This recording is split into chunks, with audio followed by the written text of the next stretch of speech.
Bonjour, c'est Marie-Louise. Alors, dans les nombres karmiques, après le 13, nous avons le 14, qui est un nombre, effectivement, quand on le regarde dans sa décomposition, on va dire, il y a toujours ce 1, la personne, qui nous sommes, etc., face au travail, à la stabilité, à l'équilibre, le 4. La structure, parfois un peu l'enfermement, mais ce qui fait un 5. 4 plus 1 égale 5.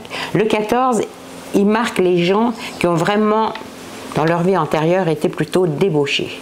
Trop mangé, trop bu, vécu une sexualité un peu explosive, piqué des colères, manifesté un ego. Enfin, en fait, j'ai fait ce que j'ai voulu, comme j'ai voulu, avec qui j'ai voulu et quand je l'ai voulu.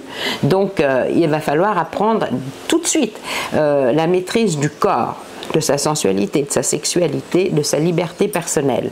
Ce qui peut faire que parfois, puisqu'on a certainement trop mangé, trop bu, vécu une sexualité non maîtrisée dans ses vies antérieures, dès sa naissance, on peut naître, alors ça dépend où est placé ce 14, bien sûr, hein, si c'est un petit 14 quelque part qui se balade, c'est pas grave, mais si ça marque le jour de naissance, si ça marque le chemin de vie, si ça marque surtout la première leçon qu'on est venu apprendre dans cette vie-là, qu'on appelle le nombre de réalisation, faut pas vous étonner que l'enfant, il arrive et puis qu'il ait des petits problèmes de santé. Il peut naître hépatique, il peut naître, voilà, il y a des problèmes. Et c'est intéressant de savoir, parce qu'à ce moment-là, il faut tout de suite éduquer l'enfant en conséquence. Il ne faut pas lui laisser se gaver de bonbons parce qu'il en aura envie, puisqu'il a fait ça dans ses vies antérieures. Il faut lui apprendre à manger pour vivre et pas vivre pour manger.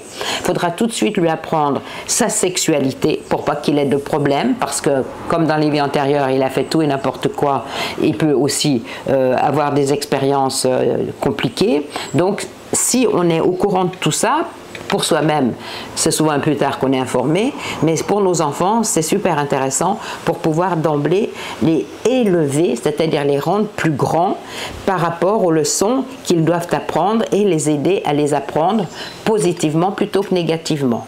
Donc le 14, aussi avec sa mémoire de fêtard des vies antérieures, il a un pouvoir de séduction incroyable. Il aime la liberté, la fantaisie, il est humoriste, il est fantaisiste, mais parfois il est quand même un petit peu, il a tendance un petit peu à tous les excès.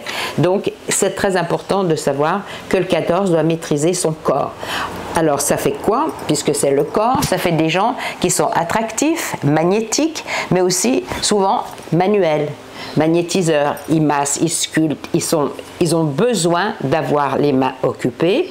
Pourquoi? Parce que quand nos mains sont occupées, on ne pense ni à fumer, ni à manger, ni à grignoter, ni à tripoter. C'est important de savoir ça.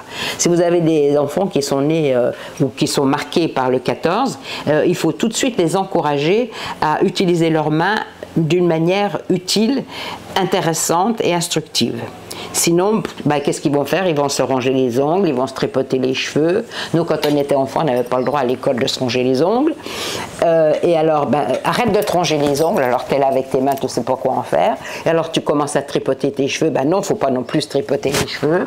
Alors, tu prends un crayon, tu as besoin d'écrire, il ne faut pas non plus faire. Nous, on était comme ça, c'était vraiment rigoriste, hein, notre éducation. Et donc, moi, j'ai compris que j'ai besoin que mes mains soient occupées. Donc, quand je vous parle, j'ai besoin de faire du mouvement.